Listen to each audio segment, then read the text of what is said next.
तो जब एक आदमी स्वयं के प्रति विश्वास में कमी के साथ है तो वो दूसरों से आगे बढ़ना चाहता है। जिसमें दूसरों से पीछे रह जाने का एहसास है वही आगे बढ़ना चाहता है।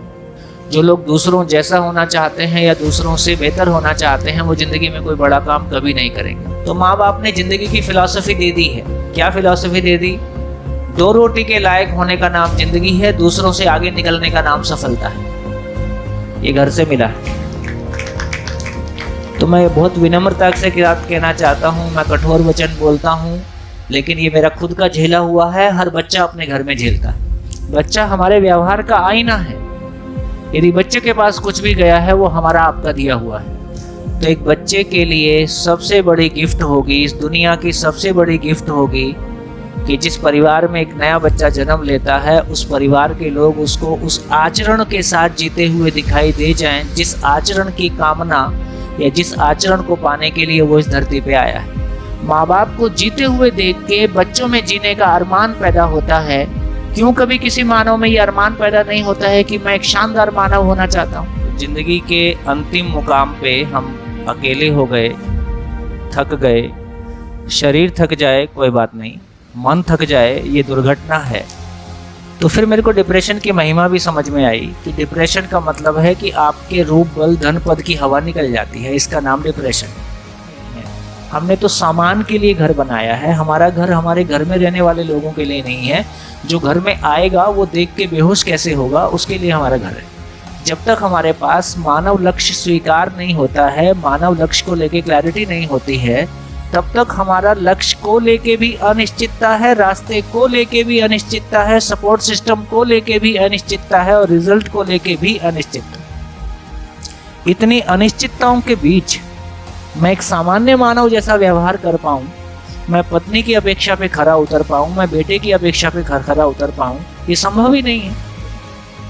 ओशो ने बोला है कि जब कोई एक व्यक्ति जागृत होता है तो वो ज्ञान की मशाल लेके चलता है जिसकी रोशनी में हजारों लोग साथ चलना शुरू कर देते हैं, लेकिन उसके जाने के बाद सबके हाथ में डंडे रह जाते हैं और डंडे आपस में लड़ने के काम आते हैं। अभी जो सो कॉल्ड हम धर्म और जाति और संगठनों के विस्तार देख रहे हैं, अभी कोई भी संगठन अपने आप में अपनी जड़त्व से ही मर जाता है। किसी भी जगह में संगठन इसलिए बनाया जा सकता है कि उस विचार का विस्तार हो सके और वो संगठन ही उस विचार की मौत बन जाता है। अब कोई भी व्यक्ति उससे अधिक पोटेंशियल के आदमी को जगह दे नहीं पाता है क्योंकि उससे उसका वजूद खतरे में आ जाता है। इसलिए एक सेंटेंस बहुत बढ़िया है कि everyone rises to his level of incompetence. Everyone rises to his level of incompetence. हर मानव अपनी अक्षमता के स्तर तक ऊपर उठता है। त्याग शब्द से अच्छाइयाँ पूजनीय हो गई, मल्टीप्लाई नहीं हुई। और पूजनीय हो जाना धीमी आत्महत्या है और मल्टीप्लाई हो जाना अमरता है।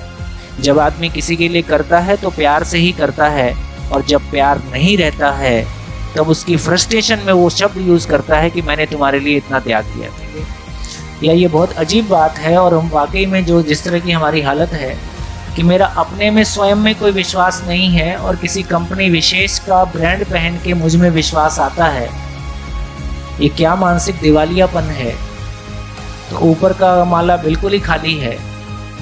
मैं इतना बड़ा मानव, मेरी अपनी कोई पहचान नहीं है और केवल किसी वस्तु विशेष से मेरी पहचान होती है। ये बहुत अपने आप में झंझट का काम है। अभी बच्चे से लव है कि घर में मेहमान आए तो उसने पैर छुए कि नहीं छुए, इस बात से लव है। तो हमने अच्छा होने की कोशिश की है कि अच्छा दिखने की कोशिश की है। हमने अच्छा दिखने की कोशिश की है और दिखने की कोशिश में अच्छा होना कहीं लुट गया है। जिसकी खुद पे नहीं चलती है वो दूसरों पे चला के खुद पे ना चलने की फ्रस्ट्रेशन को मिटाता है। यदि मेरी ही अच्छाइयां ध्यान में रहती हैं तो ये अहंकार है, और दूसरे की अच्छाइयां मेरे ध्यान में रहती हैं तो ये मेरी श्रेष्ठता है। Be practical. प्रैक्टिकल मतलब पैसा जिधर से आए वही प्रैक्टिकल है, पद जिधर से आए वो प्रैक्टिकल है, समाज में जो सब कर रहे हैं वही करो वो प्रैक्टिकल है। तो उस प्रैक्टिकल में मैं कहीं खो जाता हूँ, और अभी मेरा मनोबल इतना नहीं है कि उस समाज को, उस वातावरण को चीर के मैं अपना वातावरण खड़ा कर पाऊँ। पूरी धरती का सारा पैसे की कुल औकात इतनी है कि वो किसी साधन को पाने के काम आ सकता है ना। कल को बुलेट ट्रेन आ जाएगी, आप सब बहुत लोग एरोप्लेन से जाने लगे। गति बढ़ा के क्या करना है? समय को बचा के क्या करना है?